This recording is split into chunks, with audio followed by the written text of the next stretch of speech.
Hello and welcome to another episode of SHU Doing alongside Paul Guarino. I am Aaron Burrell, PG. What's up, everybody? We are joined by a very special guest, the one, the only, Lillie Ennis. Lillie, thanks for joining us today. Thank you for having me. I'm happy to be here. So we like to kick things off with like the original question is why Sacred Heart, and when did you decide that Sacred Heart was a school for you? So I was a student athlete in the Bronx, Cardinal Spelman High School, and I actually suffered a big injury my senior year. And so when I was looking up schools, I kind of just fell in love with the allied health sciences, physical therapy, athletic training, exercise science. And at the time, I actually wanted to go to UConn because I had these big dreams, these basketball dreams. And so I always had Connecticut in my scope. And then when I started looking up what were the best schools at the time for that field, Sacred Heart just kept popping up, popping up. And I was like, I don't know, it's kind of a small school. And so I went and I did all these tours for UConn, Quinnipiac, and then I actually said, all right, I bit the bullet and I took a tour for Sacred Heart and I loved it. And I boldly only applied to Sacred Heart. Oh, That is very bold. Yeah. I said, I want to go there. I'm going to go there. That's it. I love that. So me and Aaron went there from 2010 to 2014 or 2015. And so what did the campus look like back then? Oh my gosh.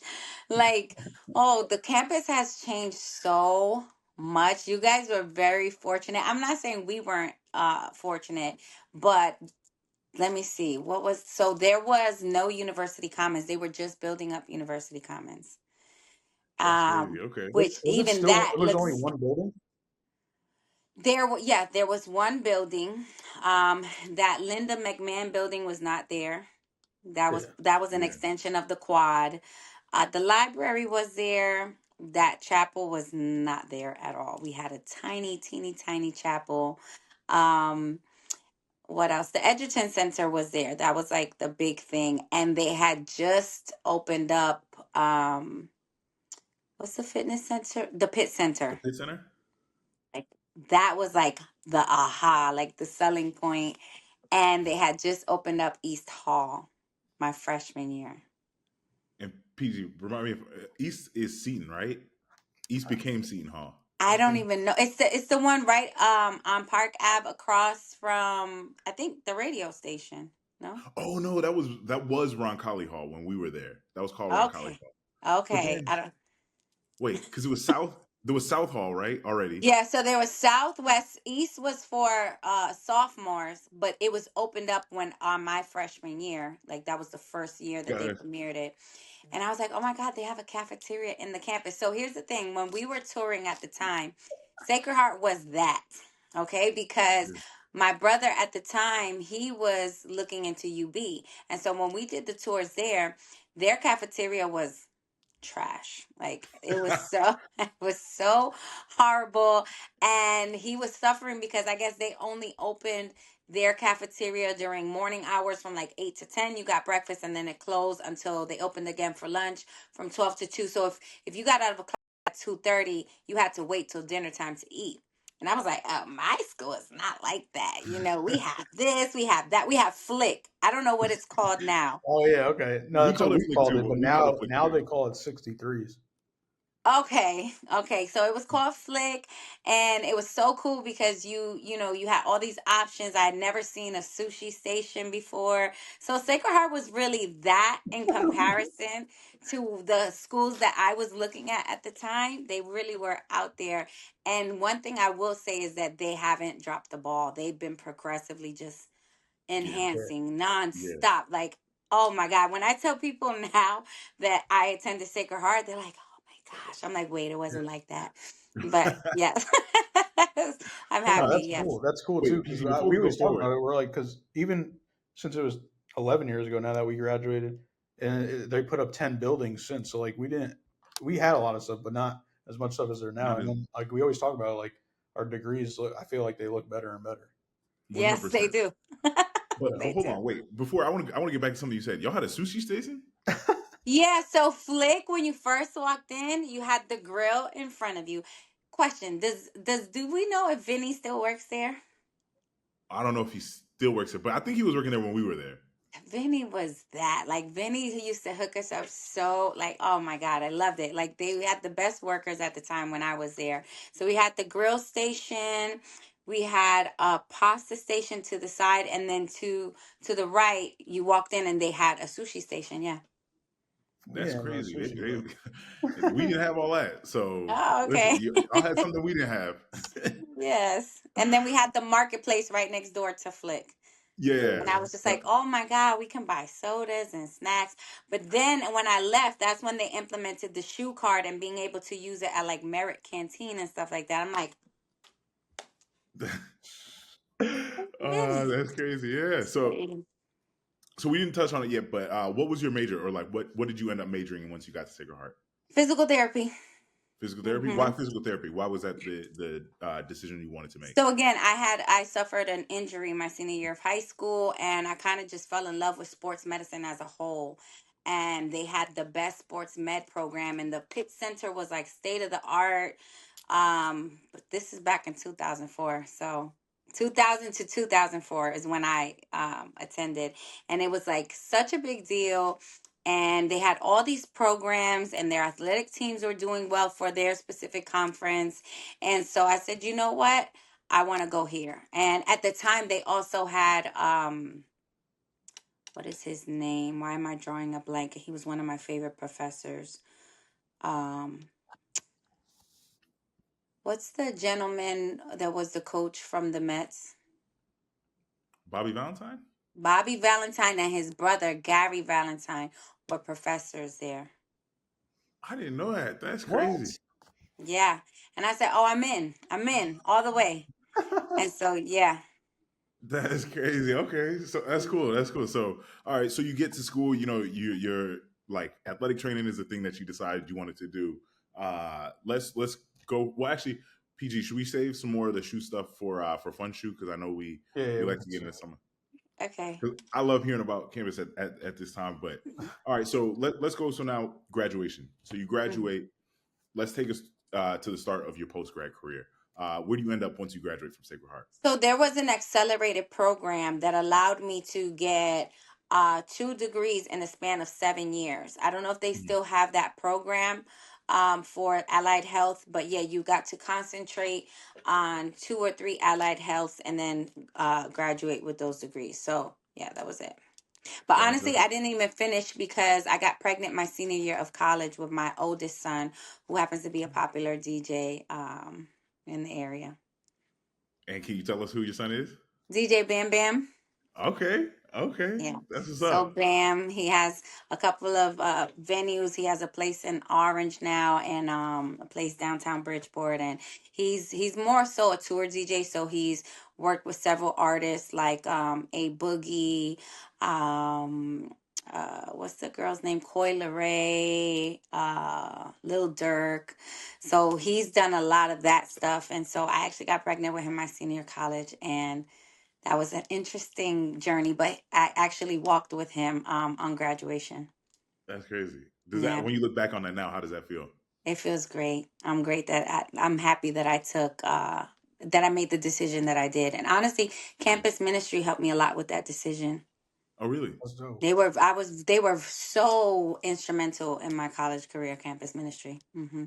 Wow, that's the first we've had someone give campus ministry a shout out. Shout out to them. No, So, shout out to campus ministry. I love them. They had so many great, activities, and it was different for me because I was someone that worshiped a lot back home, mm. and experiencing Catholic church in the Bronx is very different from Catholic church in Connecticut. It's so different, In what and ways?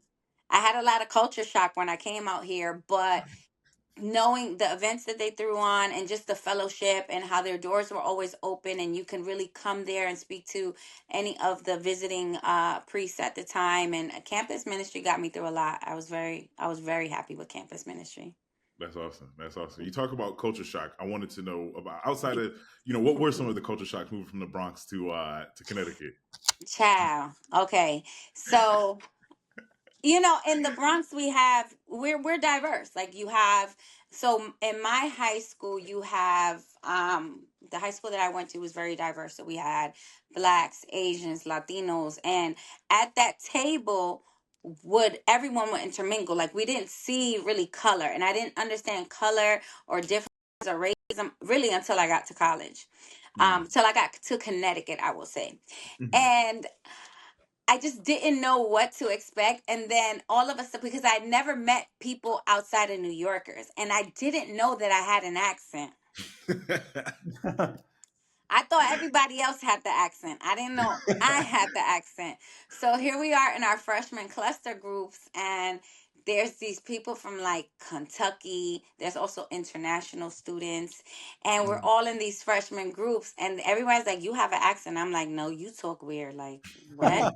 Like, where are you from? And it's so funny because everybody that's either from Connecticut to Texas, they all have this twang. And I'm like, wow, maybe I am the one with the accent, you know? And then I remember, like, I only knew New Yorkers. That's really what it was. I only knew New Yorkers. And so here there was, I hear somebody bumping Nas. I was in South Hall. That was my freshman dorm, South Hall. I had the corner right by the volleyball courts.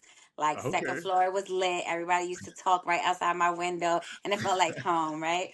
And so I hear somebody bumping Nas, and I'm like, yo, who's playing that? So I go running down the corridor, and I see it's this dude from Kentucky. I said, yo, what you know about this? Like, what you know about New York rap? Like, what? And he was like, what? I know this. And he just started playing all this music. And for 1 second, the world didn't seem so different and so far apart. You know, we had that moment to connect via music. But I definitely did cry my first night sleeping over I feel in the that. dorms. I cried like a baby because it was so quiet.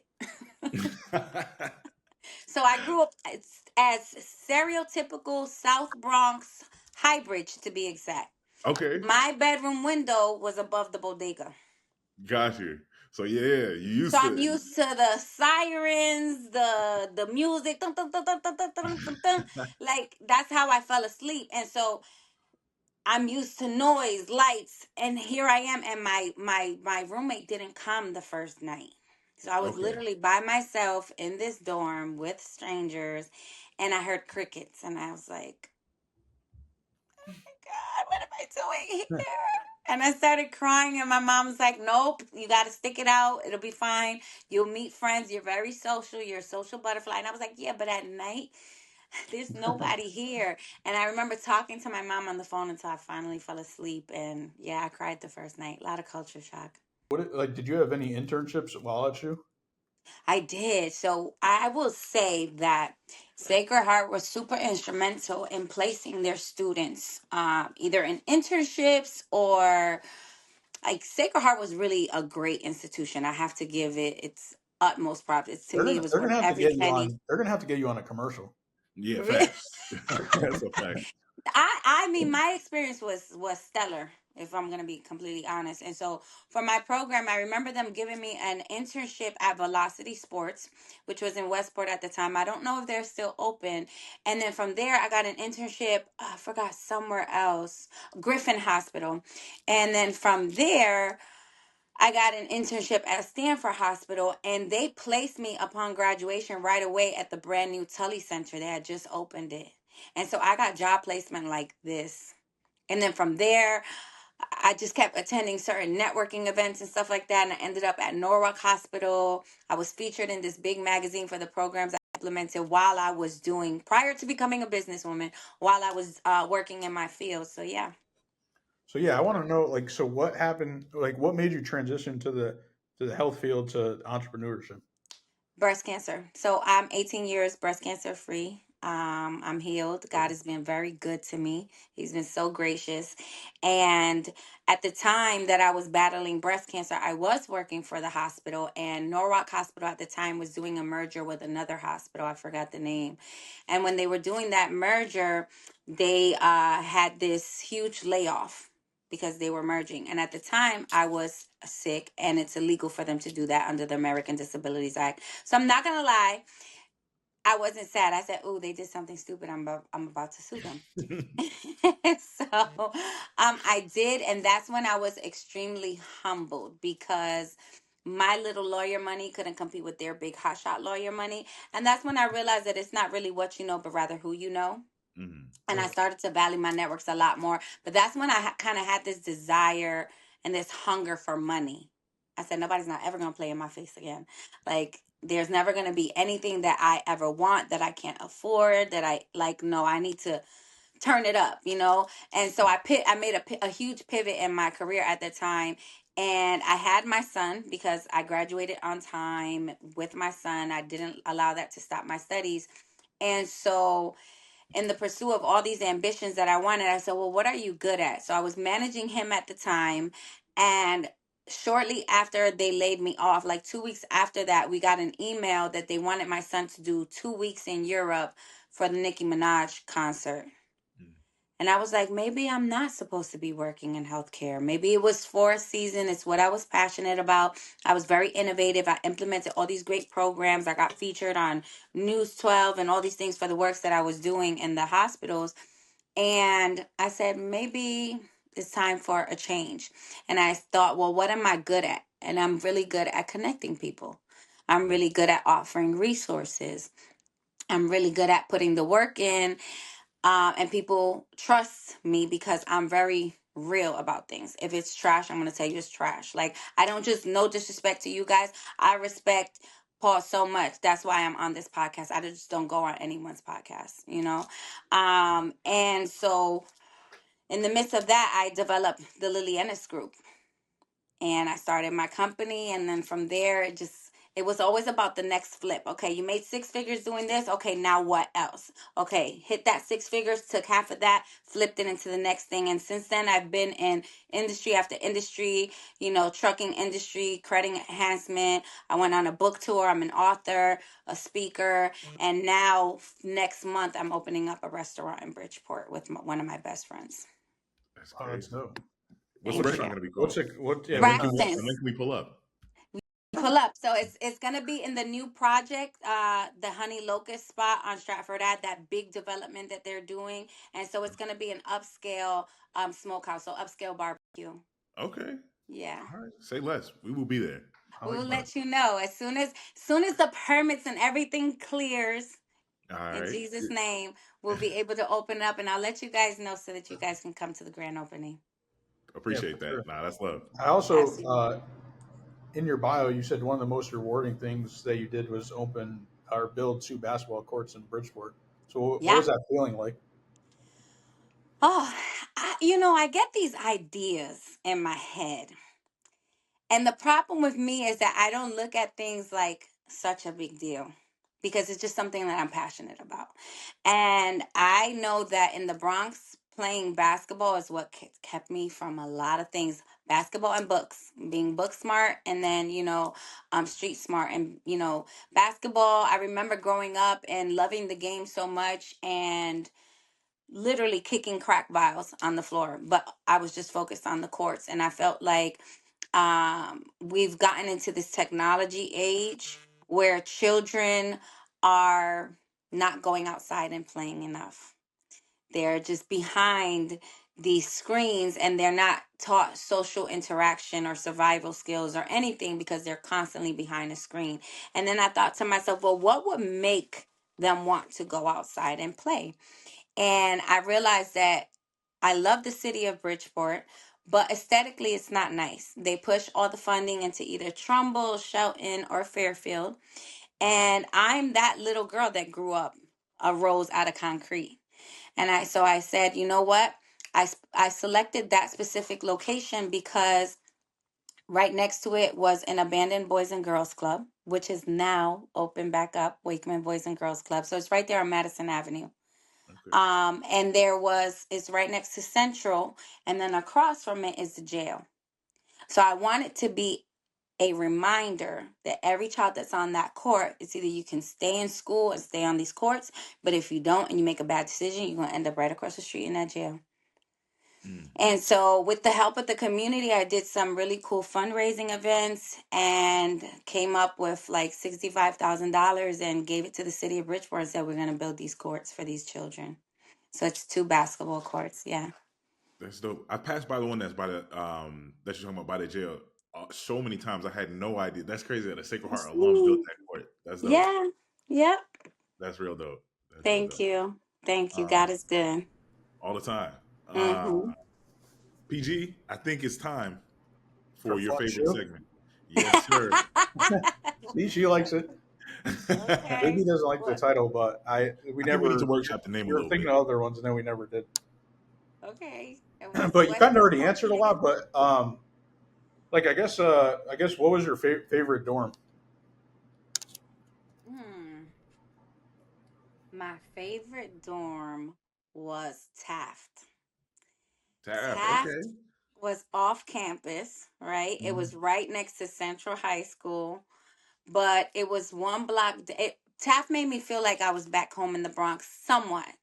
Mhm. Uh, definitely a nice neighborhood and houses, but if I took a block and was on Madison, you had the Portuguese bakery, you had a Puerto Rican shop, you had a Jamaican, like it just Chinese store, pizza, like it was just like, okay, there's people here and you can walk. Because oh my God, did I ever no, I gotta tell you guys my first experience. So the first, remember I told you my roommate wasn't there, so the first day in New York, they didn't have malls. If you wanted to go shopping, you went to Manhattan, you went downtown, you went to 34th Street. That's where the nice stores were, stuff like that, if you want to do some shopping. So the Mhm. first day I went to Sacred Heart and my roommate was moving in, I was like, oh, I want to go to the mall. And they said, oh, it's right there. It's like 5 minutes. So you just go exit the campus, you make a right, and then you make a left. Now, I'm a New Yorker. We get fly when we step outside. Okay. So I put my little jeans on, I put my cute little heels, and I went to go outside because it's right there. It's a right and a left. Now, when you talk to me, I'm from New York, so I hear blocks like Yeah. a city block, like, okay, right and left. No, they were giving me directions driving wise. Right. Okay. And I'm walking, I make the first right, and I'm like, well, where is this left? Because all you see is Old Town Road. And I'm like, where is the left supposed to happen? And I'm walking, and there's no sidewalks. And I'm like, why are there no sidewalks here? Like, how did these people do this? And I'm like, my heels are sticking in the grass, and I'm like so annoyed and frustrated. I finally make my way to the mall. And I'm like, is there a Rite Aid? Is there a Dwayne Reed? Nobody knows what I'm talking about. Because there's CVS and Walgreens, which is Right. new to me. So they yeah, it's on the first floor. So when I get to the first floor, I'm like, do you guys have sandals, flats? And I need, because I had so many blisters on my feet at this point. I need this, I need that. And so I'm buying all this stuff at CVS. And that's actually how I met my ex-husband. We're no longer married, but that was my love story for my college sweetheart. He was the register at CVS, and he goes, I know you. Your name is Lillie. And I was like, how the F you know me? Like it was that New York, like I don't know you from nowhere. And why are people? I'm looking at the mall, I'm walking in the mall, and people look in your face in Connecticut and they smile, and that's esoteric to me. I'm like, why are they looking at me? They know me. I had this guard up, and he says, "But why did you walk here?" And then he told me about the shuttle, the SHU. Yeah. And I said, so you mean to tell me I walked all the way over here for no reason? There was a shuttle that could have told me that. Why didn't they tell me that? And so that's how I ended up meeting my ex-husband. But Taft was my favorite because it felt I could just walk and it just felt like home. Like I could walk in the street. So yeah, I liked it. That's That's funny. dope. What's like one thing you miss about college? The people. I loved everyone that was like in my 4 year span. I was in a sorority. They got rid of our rock. They threw us out campus. But yeah, I was a Delta. And but I mean I was the head of Greek life one year. We did Greek Olympics. We did so many things that we implemented. We had so much fun. I want to say my experience at SHU was just amazing. Like we just had lots of fun. We did lots of fun things that I've never experienced before anywhere else. Yeah, no, that's For the awesome. people. AB, you got anything else? Any other fun questions? favorite spot to eat when you moved up into Connecticut? It doesn't have to be on campus because you talked a little bit about some of the options, but anywhere else around So campus. my favorite spot to eat, they just closed down and built a Chick-fil-A there. It was yeah, it was Joe's American Bar and Grill. Okay, where was that? Yeah, it was right there on the Post Road in Fairfield, across from Planet Pizza. I I don't know even know. there's a Chick-fil-A there now. They literally Oh, just built a is that the one? Oh, Chick-fil-A in is there. that the one? Is that the one without the drive-through? Yes, Yeah, without the drive-through, that one.